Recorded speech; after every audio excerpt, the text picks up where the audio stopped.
Good evening, everyone. Welcome to the channel. Before I begin, here are my disclaimers. Today I am going to give you an update about SLM CORP quarterly report.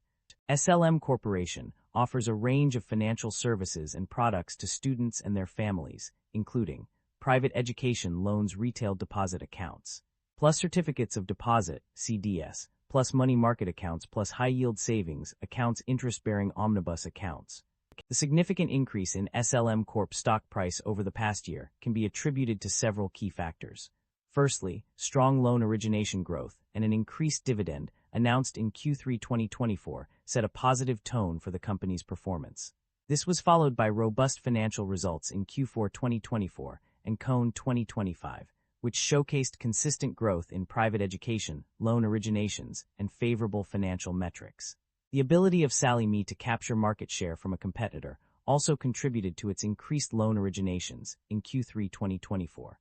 These factors collectively led to the stock price reaching an all-time high of $34.97 on July 7, 2025, with significant increases occurring before the Q2 2025 earnings report. The consistent positive performances and strong financial results propelled investor confidence, driving the stock price up by over 29.75% in the past year. The primary drivers of revenue growth or decline can be identified through a review of the financial summary. On the positive side, key contributors to revenue growth include an increase in net interest income, higher sales of private education loans, and increased gains on sale of loans. These factors have contributed to the company's overall revenue growth. On the other hand, revenue decline is driven by several factors, including a decrease in gains on sales of loans, net amortization of discount on investments, lower sales of private education loans, and seasonal fluctuations in business operations. Understanding these drivers is crucial for making informed decisions about future strategies to mitigate declines or capitalize on growth opportunities. Net income and profit margins. A shift in performance. The financial performance of a company has undergone significant changes over the past year. Initially, net income increased from -$45,152 to $135,850 between 2024 and Q3 2025, indicating an improvement in profitability. However, this trend reversed in the last quarter of 2024, with net income decreasing by $2.1 billion. Profit margins also experienced fluctuations. The net interest income margin decreased from 74.1% to 72.3%, while non-interest income margin increased from 4.6% to 11.1%.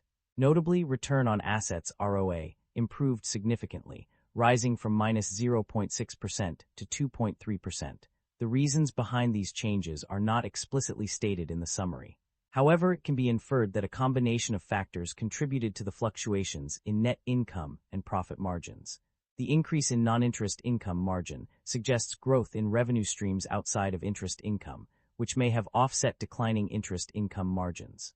The company's financial performance indicates a strong trend in generating positive operating cash flow. Specifically, for the 9 months ended September 30, 2025, the company reported an operating cash flow of $351,466. This significant figure demonstrates the company's ability to manage its finances effectively and generate sufficient cash from its operations. The company's debt level has experienced a slight increase due to new term ABS issuances, resulting in a 10% rise in total debt. However, interest expenses have been inconsistent, with significant decreases in some periods and an increase of $6,591 in one instance. The weighted average stated rate for money market deposits decreased from 4.27% to 4.07%, while interest-bearing liabilities remained relatively stable. Overall, the company's financial situation is characterized by a moderate increase in debt level and fluctuating interest expenses. Management's outlook and strategy overview. The company's outlook is positive, with a 103% year-over-year increase in net income. Management continues to review and adjust forecasting assumptions quarterly and has implemented new models to reduce reliance on qualitative overlays. The company expects to receive all contractual cash flows related to private education loans and does not consider credit impairment. Management aims to maintain sufficient liquidity to meet all contractual and contingent obligations under various stress scenarios, while also minimizing counterparty exposure through board-approved limits on investments. Regulatory capital ratios exceeded all applicable standards as of January 1, 2025, indicating a strong financial position. The company's strategy for 2025 includes expectations regarding originations, net charge-offs, non-interest expenses, earnings, balance sheet position, and other metrics. Management is enhancing loss mitigation programs through forbearance and rate modifications to help borrowers manage their student loan obligations. The bank will continue to pay dividends to the parent company as necessary to fund share repurchases and stock dividends. Overall, management's outlook and strategy focus on maintaining a strong financial position, managing risk, and achieving consistent profitability in any interest rate environment. The company has a history of returning value to its shareholders through both dividend payments and share buybacks. In recent years, the company has paid dividends totaling over $181 million in 2025 and $187 million in 2024. Additionally, the company has also repurchased shares worth over $244 million in 2025 and $200 million in 2024, demonstrating a commitment to shareholder value creation through both cash distributions and share reduction.